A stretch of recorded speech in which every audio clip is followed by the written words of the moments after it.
The following is a production of DallasCowboys.com and the Dallas Cowboys Football Club. How about them Cowboys? Yeah! This is the Players Lounge, broadcasting live from Dallas Cowboys World Headquarters at the Star. Now your hosts, Barry Church, Danny McCray, and Newy Scruggs. All right, everybody, hump day. Week number 2, Cowboys getting ready to face the Atlanta Falcons. And here on the Players Lounge, we have a special guest. I'm Newy Scruggs, by the way, joined by former Cowboys safeties Danny McCray and Barry Church. This show brought to you by Hotels.com. And let's bring in the guru right now. He is our friend, Will McClay, who is going to drop some knowledge on us because there's a lot of moving parts going on here with the Cowboys.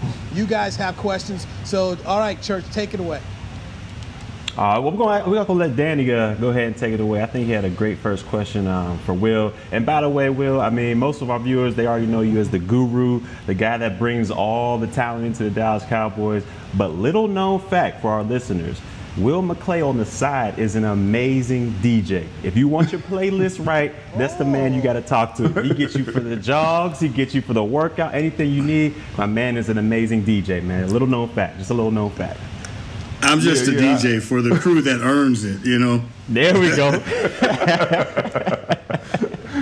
Nah, man, yeah. So, hey, Will, listen, we definitely appreciate you for coming on first. And I'm going to say it personally for myself. When I played, I know that you always looked out for me, so I definitely appreciate that. And Church the same, because you had to go find both of us to get us to come on. So appreciate it. But so lead from that, we'll lead that. I guess that leads us to our next question is, so speaking with Jerry Jones and hearing what he said about, you know, working in-house to find some replacements for some of the guys who are injured, just trying to like pick your brain and see like what's the process for deciding if you're going to go in-house and how you kind of evaluate those guys to see if they're able to be starters for the remainder of the season or however long they need to be starters versus going, you know, outside to go find talent.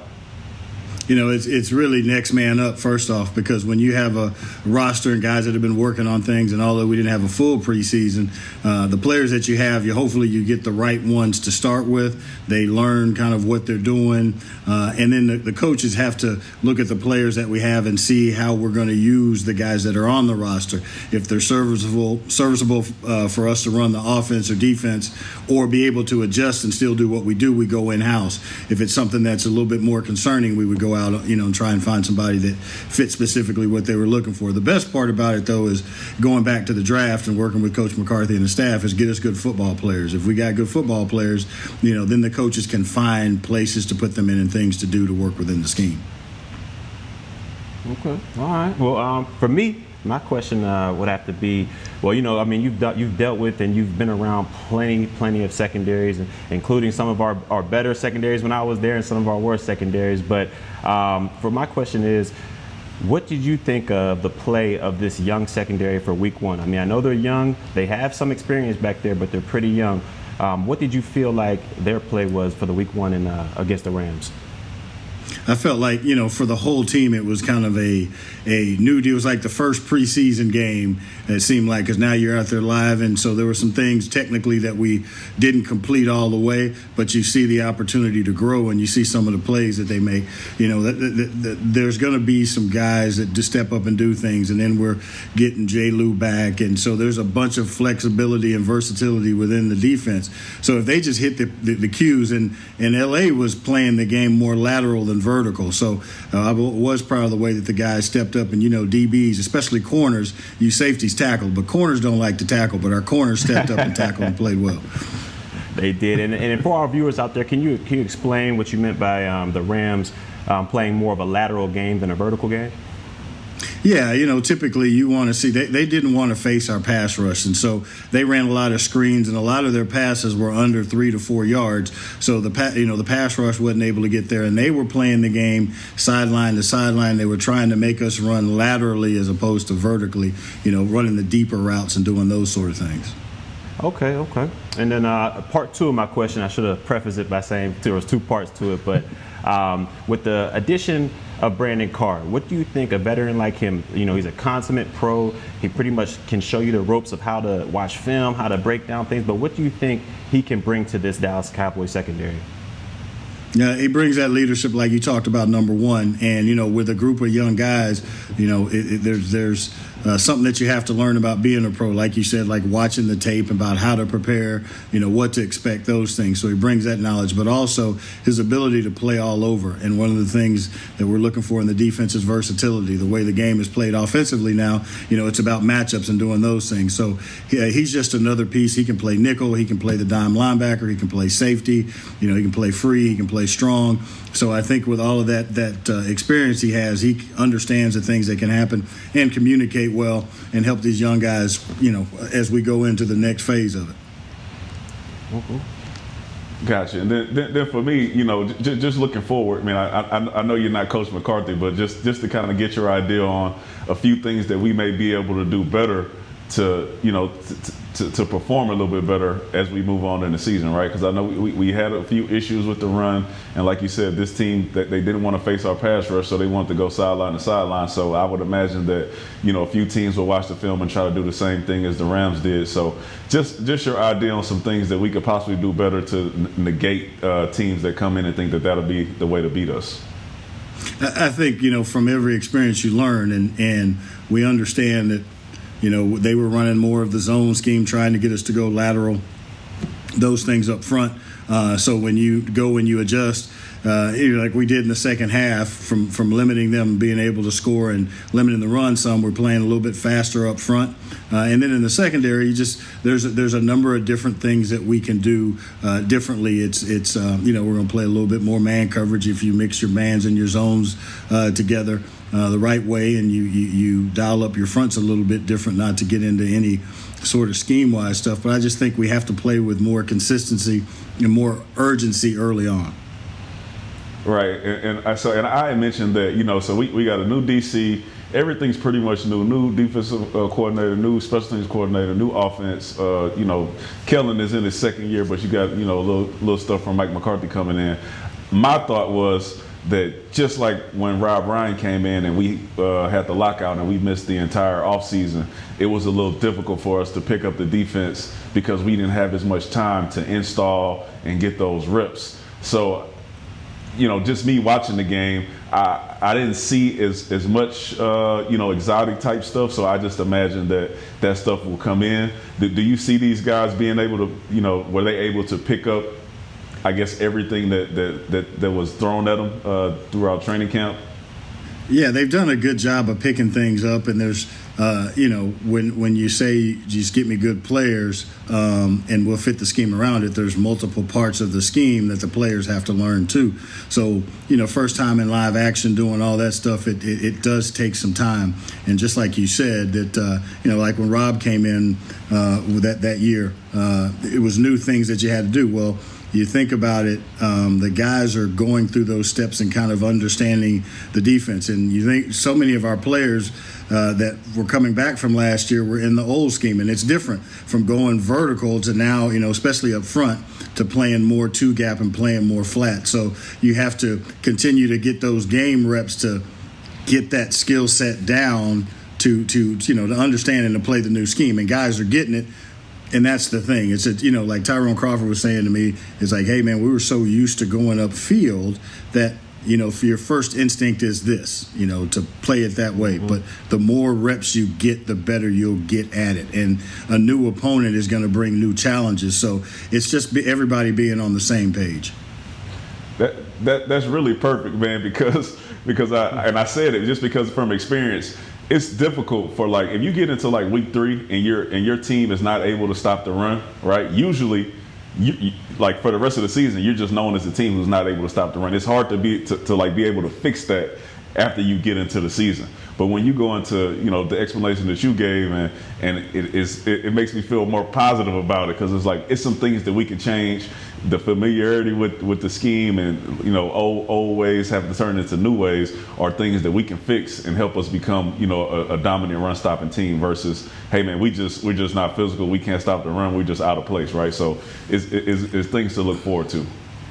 It's definitely things to look forward to. The thing that I feel good about is that you have people that can do the job, and then their commitment to doing it. It's just like out there at practice today. Defensively, you have enough veteran leadership and guys that have been around and have pride in what they do that are going to force each other to get better, and they'll eliminate the mistakes and do the things that's necessary for a team to overcome some of the things from last week. Will be much better this week because the guys are taking it on themselves, and that's the thing I'm most proud of, is the people that you bring in and how they push each other to be better and hold each other accountable.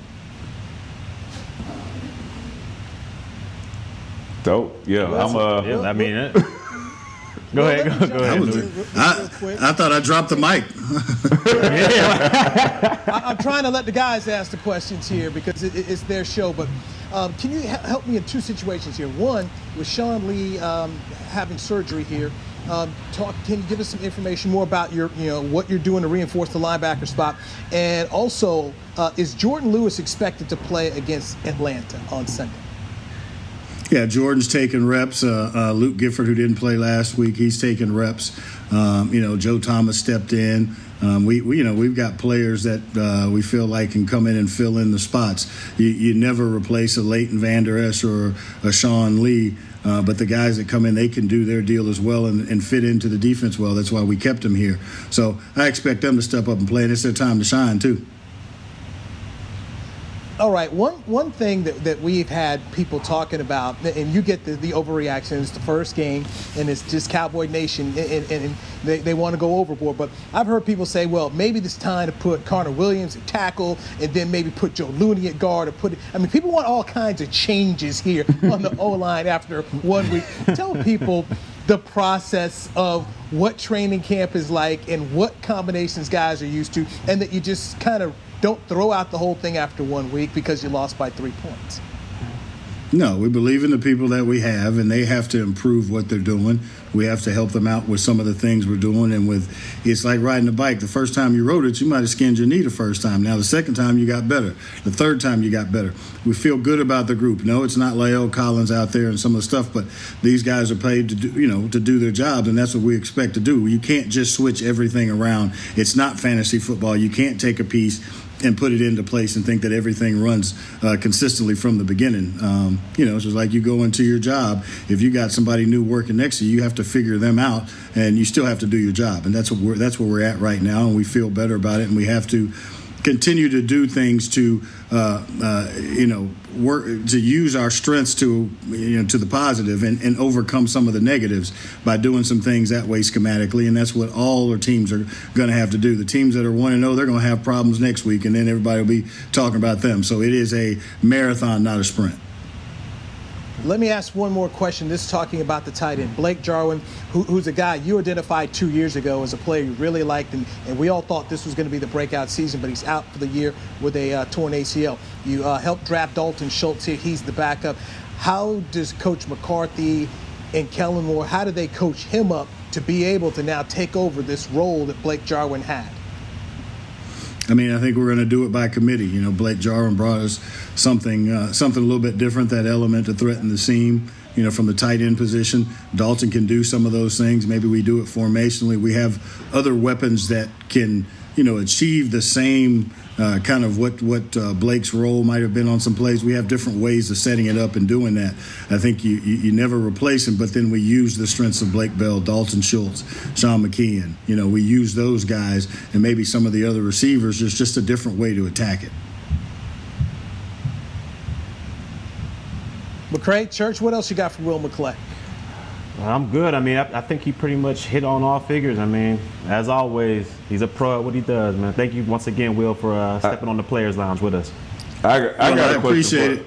Yeah, I got one question for you. No. It has nothing to do with football. The Rockets are out. We both H-Town guys, all right? Yes. So we still have to pick somebody to win. Who's winning the NBA championship this year?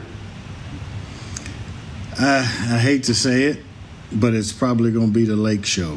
But the Heat have surprised me. The Heat have surprised me.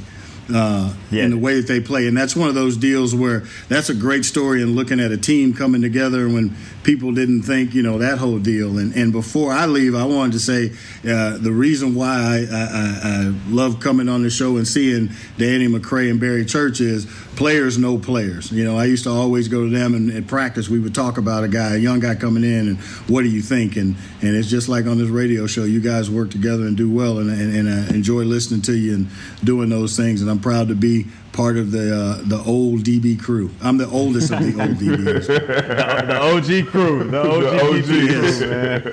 Yes. All right. DJ Will, so I need your professional opinion. Who is better, Tupac or Biggie? Who you got? Uh-oh. Yeah, you can't do that to me. No. Uh-oh, he in trouble. He in trouble. No. I am from the South, so we typically liked the West Coast when I was younger, but Biggie was the guy to me. Biggie was the guy. That's what I'm talking about. No, East Coast, man. East Coast representative. I love it. I'm Tupac all day. I'm Tupac all day. I'm really Scarface, so don't even go there. Okay, all right.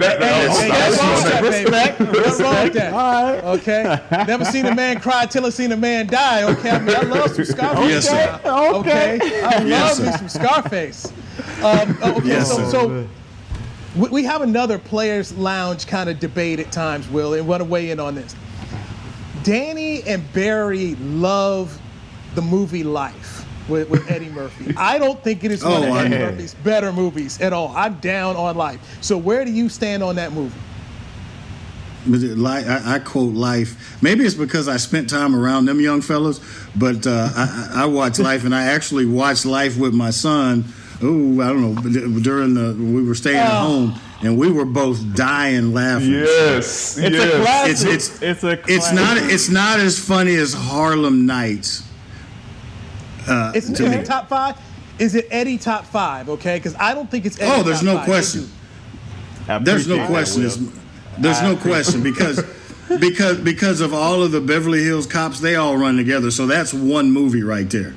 So okay, yeah. So it's Life, it's Harlem Nights, it's that one where he was talking to the tree. No, I'm just kidding. Thanks, Newy. Okay. Yeah. So it's 3. What's your top 5, New? What's your top 5, New? Okay, from my Eddie Murphy, 48 Hours. Love that when he played Reggie Hammond in there. Beverly Hills Cop is in there.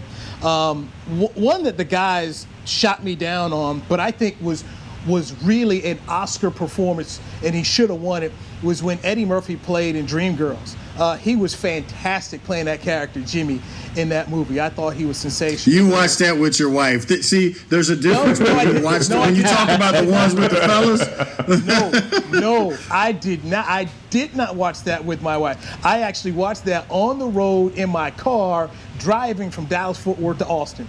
And what? You did what? Well, you were driving. Yeah. I got it. That's why he thought it was so good. Yeah. You only watched 10 minutes of it because you were watching the road. I watched the whole thing. I watched the whole thing in my car because Lusaka Polite and some other guys had this hookup with a car guy, and they could go ahead and switch your screens that you could actually watch your screen while you drive. And I had this Jeep. I could watch movies while I drove. And so remind me to never drive when you're on the highway, Newy, because you might be watching a movie and it might be a tearjerker. I don't want to be on the road. He gonna be called the car wreck. He gonna be called the car wreck cowboy. He keep on playing. All right, we're late for our break. Will, thank you so much for stopping by, and we appreciate talking some Cowboy football and other things with you, my man. Have a good one. We'll be looking for a Cowboys victory as they take on Atlanta, the first home game of the year, Jerry World. Thank you, buddy. Thank you, fellas. Appreciate it, Will. Appreciate it. All right, that's Will McClay here on the Players Lounge with Newy Scruggs, Danny, McCray, and Barry Church. We've got to take our first break right here on the Players Lounge, brought to you by Hotels.com. Hey there, Cowboys fans. With Tide Cleaners at-home pickup and delivery, Cleaning your clothes has never been more convenient. Simply sign up at your local store, set out your dirty clothes, and one of our Tide Cleaners professionals will come directly to your home for a totally contactless experience. Your clean garments will be returned promptly the next scheduled delivery day, so skip the errand and enjoy life, not laundry. Visit TideCleaners.com or your local store to sign up for Tide Cleaners at-home pickup and delivery today. I'm Jay Novacek, former tight end for the Dallas Cowboys. Back in the day, I was the guy who always got the tough yards, and that's why I run with John Deere today. In fact, I have a John Deere 3025E tractor that can handle any yard work I need to do, even the tough yards way out back. So if you have 1 acre or 1,000, John Deere has the equipment that's just right for you. Visit a John Deere dealer today and run with us. We are the official tractor provider of your Dallas Cowboys. We're back with a tasty treat that's sweeping airwaves and taste buds. It's new Dr. Pepper and Cream Soda. Let's take a listen. Dr. Pepper and Cream Soda's here. A new combo that's music to my ears, okay. Let's play. Cream Soda and Dr. Pepper time. Pour it in a glass of ice. Ah, music to my ears and mouth. New Dr. Pepper and Cream Soda. A delicious duet. Essilor is a proud sponsor of the Dallas Cowboys, helping fans see more and do more with our best vision solutions. Our lens technologies reveal a world more beautiful than you can imagine. For a limited time, get the Essilor Next Gen offer. When you buy the latest generation of Transitions lenses with select Essilor lenses, you can choose a second pair of clear lenses for free with qualifying frame purchases. Restrictions apply. Find a participating eye care professional by visiting EssilorUSA.com. Essilor. See more, do more. Back to the Players Lounge.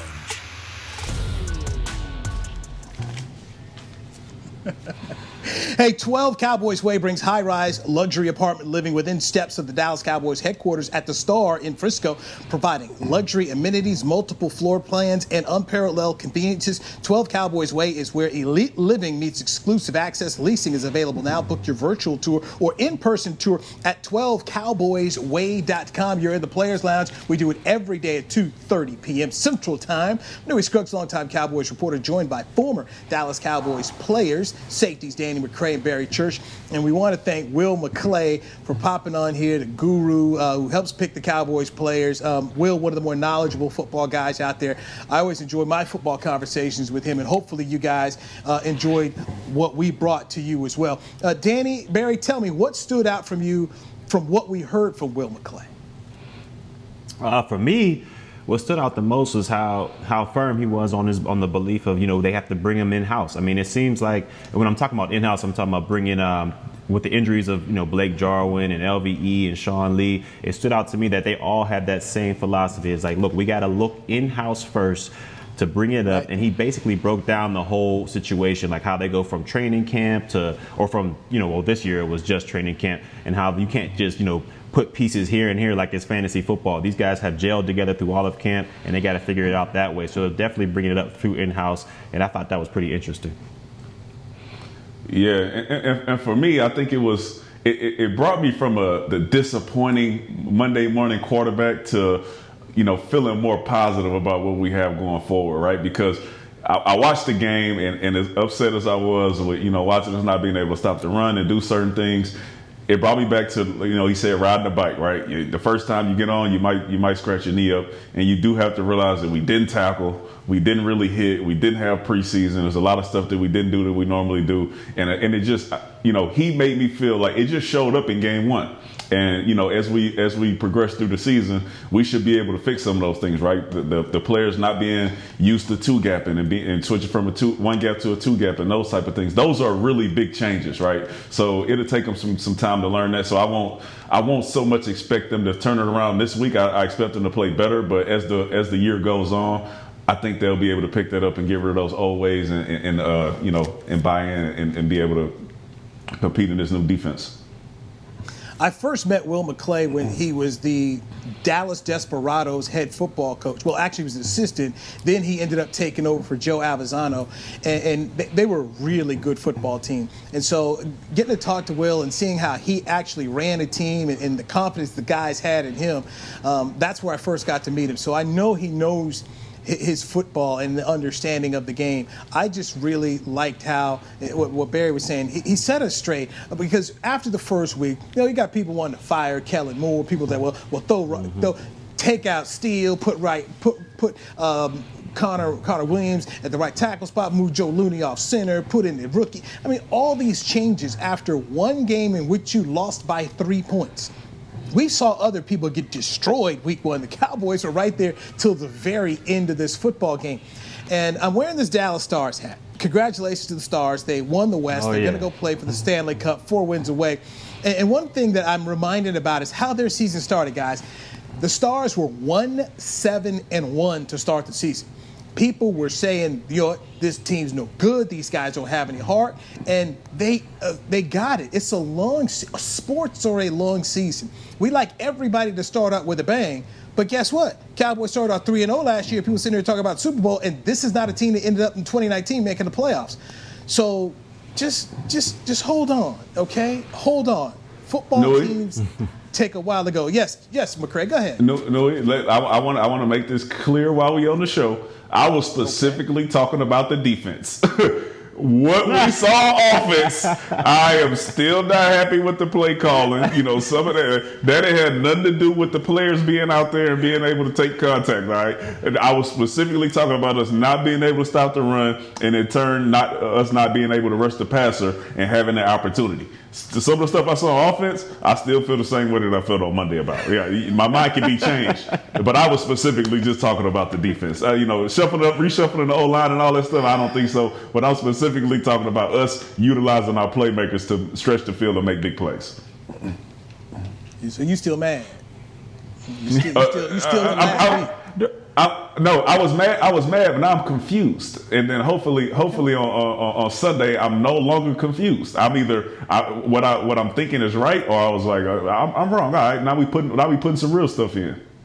Okay. All right. Well, it's Wednesday, and Mike McCarthy already said at his press conference they're moving forward. You can't do anything else about the Ram game.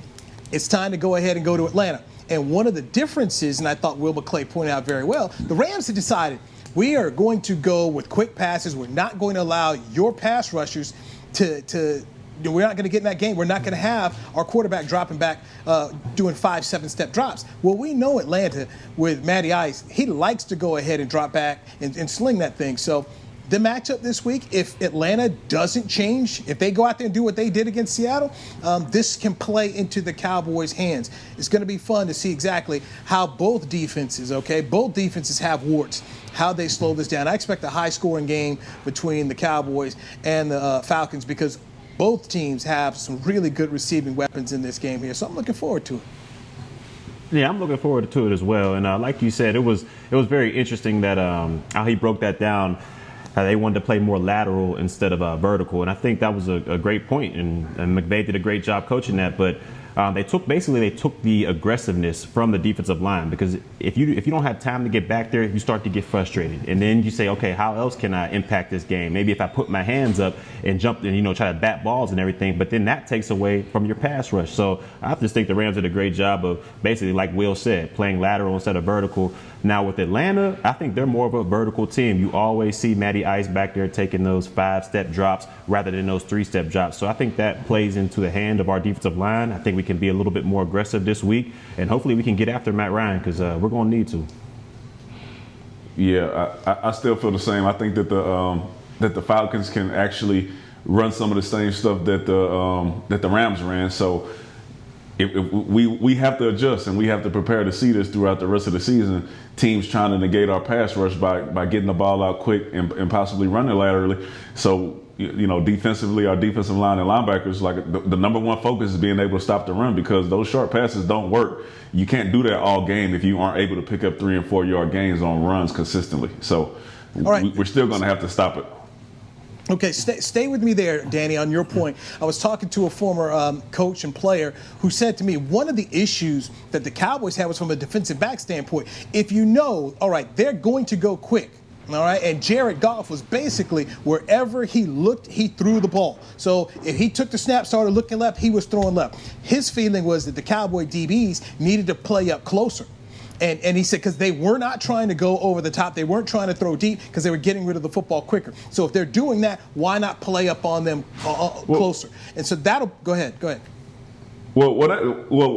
that's what the Rams do that's great, right? So they get you in these tight formations. And as DBs, what happens was when you put the receivers so tight, DBs have to get on different levels, right? So it's difficult for them to get up and press every play because that would create a lot of pick routes. And I'm sure that McVay had some options to where if we're pressing all the time, they'll figure out a way to pick us and run wheel routes and get the ball deep down the field. So it's just something that we're going to have to scheme up and, figure out how to blitz them and stop the run and get them out of those tight formations and make them run a true offense down the field. All right, we've got to squeeze in another break right here on the Players Lounge, brought to you by Hotels.com. When we get back, let's get into Randy Gregory, Sean Lee, and Jordan Lewis from Cowboys News there. I'm Newy Scruggs. You also have Danny McCray and Barry Church, two former Cowboys safeties, riding along with you right here on DallasCowboys.com radio. Hey there, Cowboys fans. With Tide Cleaners at-home pickup and delivery, cleaning your clothes has never been more convenient. Simply sign up at your local store, set out your dirty clothes, and one of our Tide Cleaners professionals will come directly to your home for a totally contactless experience. Your clean garments will be returned promptly the next scheduled delivery day, so skip the errand and enjoy life, not laundry. Visit TideCleaners.com or your local store to sign up for Tide Cleaners at-home pickup and delivery today. We can't wait to see the Cowboys back on the field, and we can't wait to pack AT&T Stadium to watch them play. When that time comes, SeatGeek is the place to get all of your tickets. Plus, tickets to the hundreds of games, concerts, rodeos, and other live events we'll all be able to enjoy again soon. Every SeatGeek purchase is protected by a buyer guarantee, which means you'll get your money back if your event is canceled. Guaranteed. SeatGeek. Let's go. Ladies and gentlemen, it's that time again for Tailgating with the OtterBox Boys. OtterBox, the company that builds wildly overprotective phone cases? The one and only. But cases are just the start. OtterBox is the official outfitter of tailgating. If they can keep my phone safe, what can they do for my parking lot party? How about protecting your beverages from suboptimal drinking temperatures with their elevation tumblers? And OtterBox elevation tumblers come in 3 sizes: a 10-ouncer, a 20-ouncer, and even a 64-ounce growler. Check out all the colors and sizes of their elevation tumblers at otterbox.com. It's football season, and when you're tailgating with your friends and your family, you want the best meat on your grill. Pettigene Meats makes the best hot dogs, the Pettigene Griller, or the all-beef Franks will score. To complete that tailgate meal, Pettigene Meats has hickory smoked sausage, hot links, Polish sausage, and the best hickory smoked bacon and ham around. Available at your local retailer. And a proud sponsor of the Dallas Cowboys. It's Pettigene Meats. Taste the difference. Back to the Players Lounge.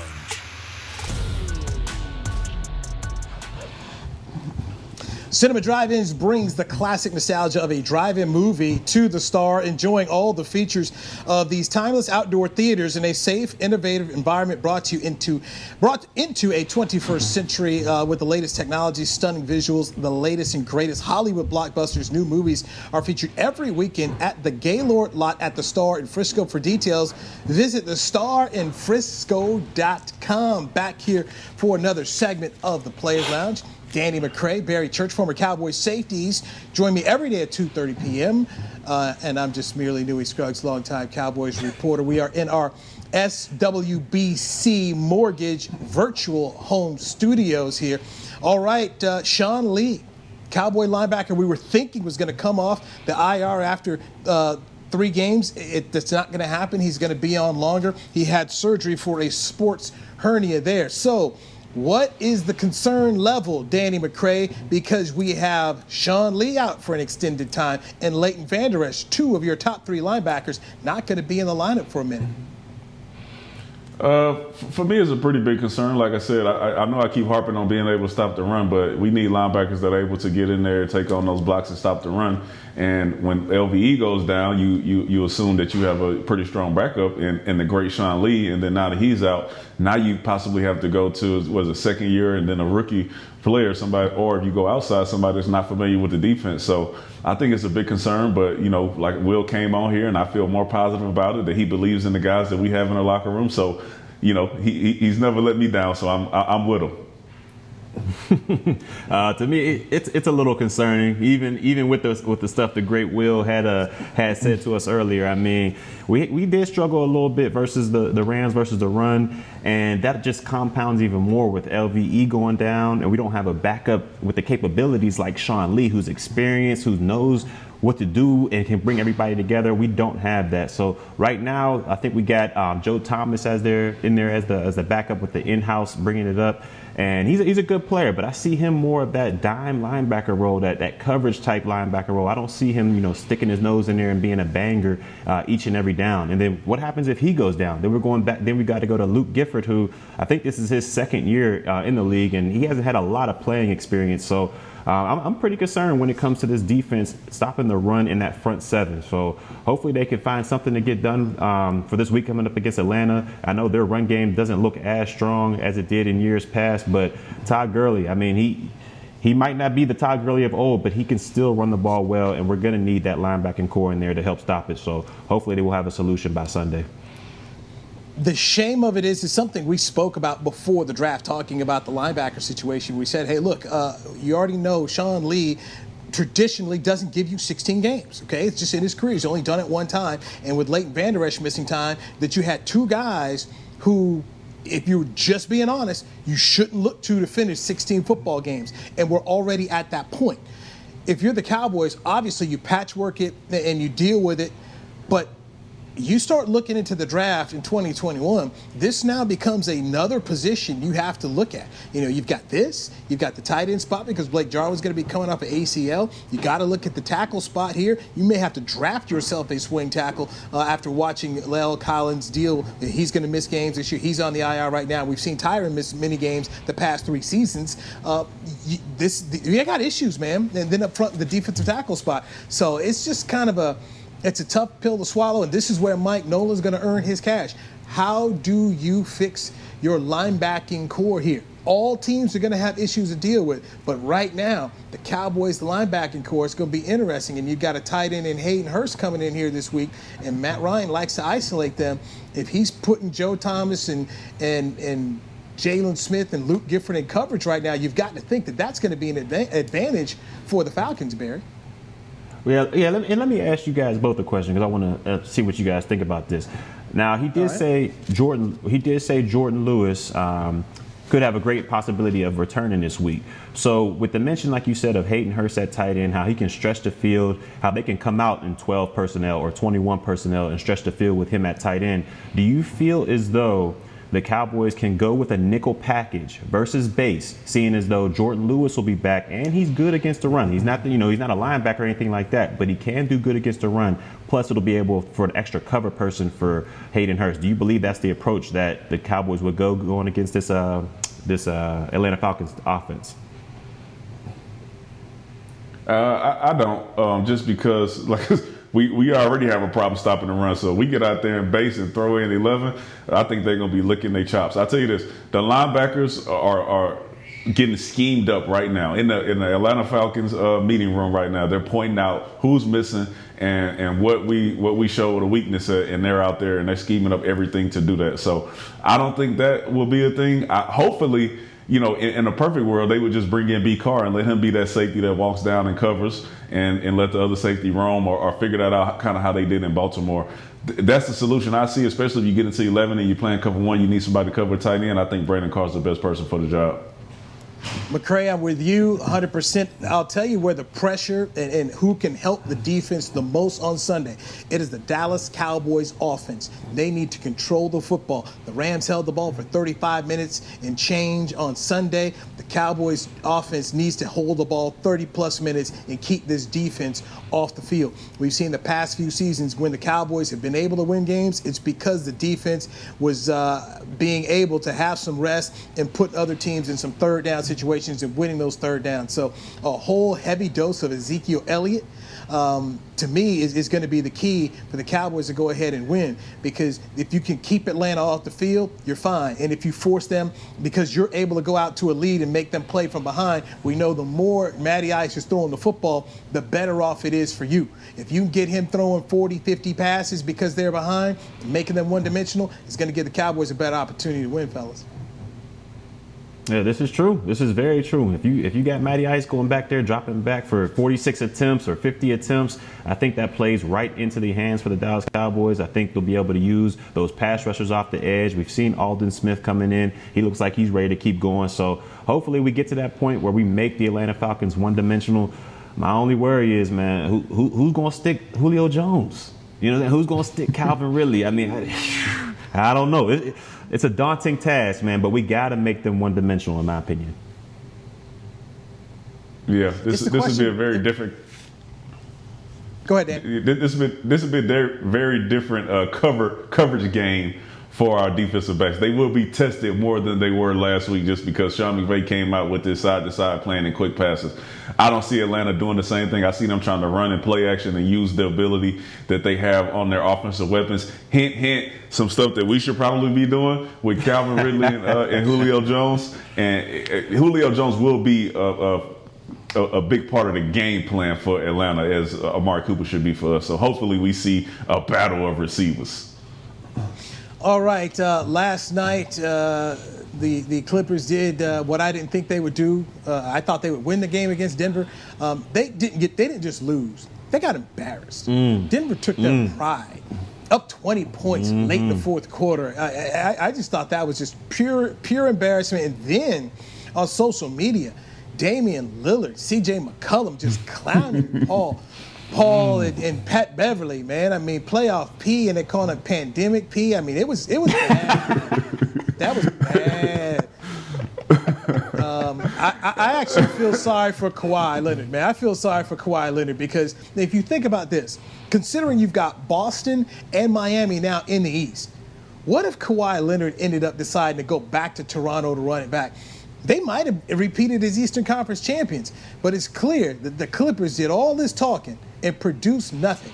But playoff P, ooh. Let me tell you something. Kawhi and Pandemic P went out there and played like straight garbage last night. They looked bad. They lost. What was it? They lost 4 in a row, right? They were down 3-1 and then came back. Yeah. Right. They lost 3 straight. They lost 3 straight games. They lost 3 straight. They lost 3 straight. Yes. Yeah, it was bad, and they, you know, I don't know how much I believe in karma, but I do remember Patrick Beverly and all them laughing and kickling and cackling on the sideline when Damian Lillard missed those 2 free throws and lost the game. So I say he gets the last laugh. Yeah, Dame definitely got the last laugh on this one.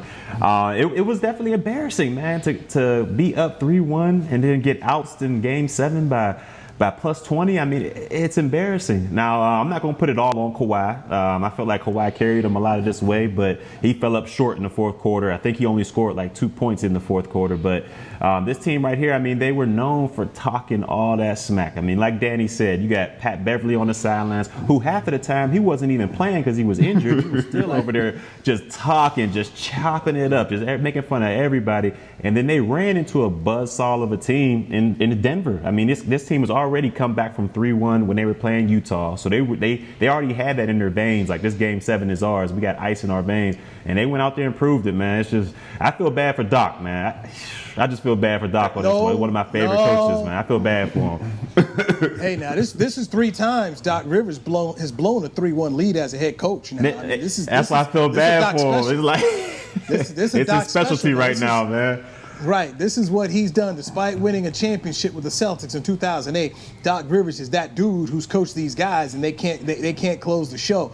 I also go back to old Marcus Morris of the Clippers, who told Paul Millsap that they were going to go the blank home, and also that mess he pulled with Luka Doncic. So to see this whole group of guys who talk so much, who in their own way really kind of disrespected the game of basketball and how you go about your business, to do all that talking and they've won nothing, and to see them blow a 3-1 lead and then in Game 7 get embarrassed, okay? I mean, they just didn't lose. They got embarrassed. Denver took their heart from them. That was something to see, and we'll see how do they bring it back? They're in luxury cap. Heck, they don't have a first-round pick apparently until 2027. I guess there's an extension that's supposed to be coming for a playoff P, so they've got to pay him. They really have no choice but to try and dip into the luxury tax and bring these guys back. This is a problem out there for the Clippers. And then for Paul George to say they didn't expect to win the championship in the first year. How could you come up with that weak excuse to the press conference after the game like that? Let me tell you something. That was total garbage. Go ahead, D-Mac. The worst part for LA is if you zoom out and you really look at the players in the game, Denver was better than them. I don't think if they met up again in the playoffs that they could beat Denver. So they have some real stuff to deal with. They're not even only the second best team in the West. They might not be the third because they could have lost to Dallas. So they got some real problems. They got some real problems when you think about giving Paul a extension and figuring out what you're gonna do. With, you need a big man if you're gonna be in the West. You need some stuff, and I don't know if they have enough to get it. So they might not make it back or make it to the championship, let alone the conference finals. They know one thing: they better not pay.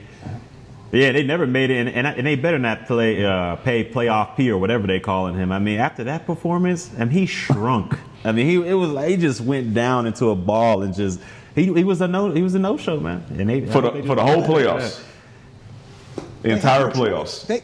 They have to pay Paul George. They don't. Their roster, all the assets that they've given up in draft picks, they have no option but to pay Paul George. So he's getting his money.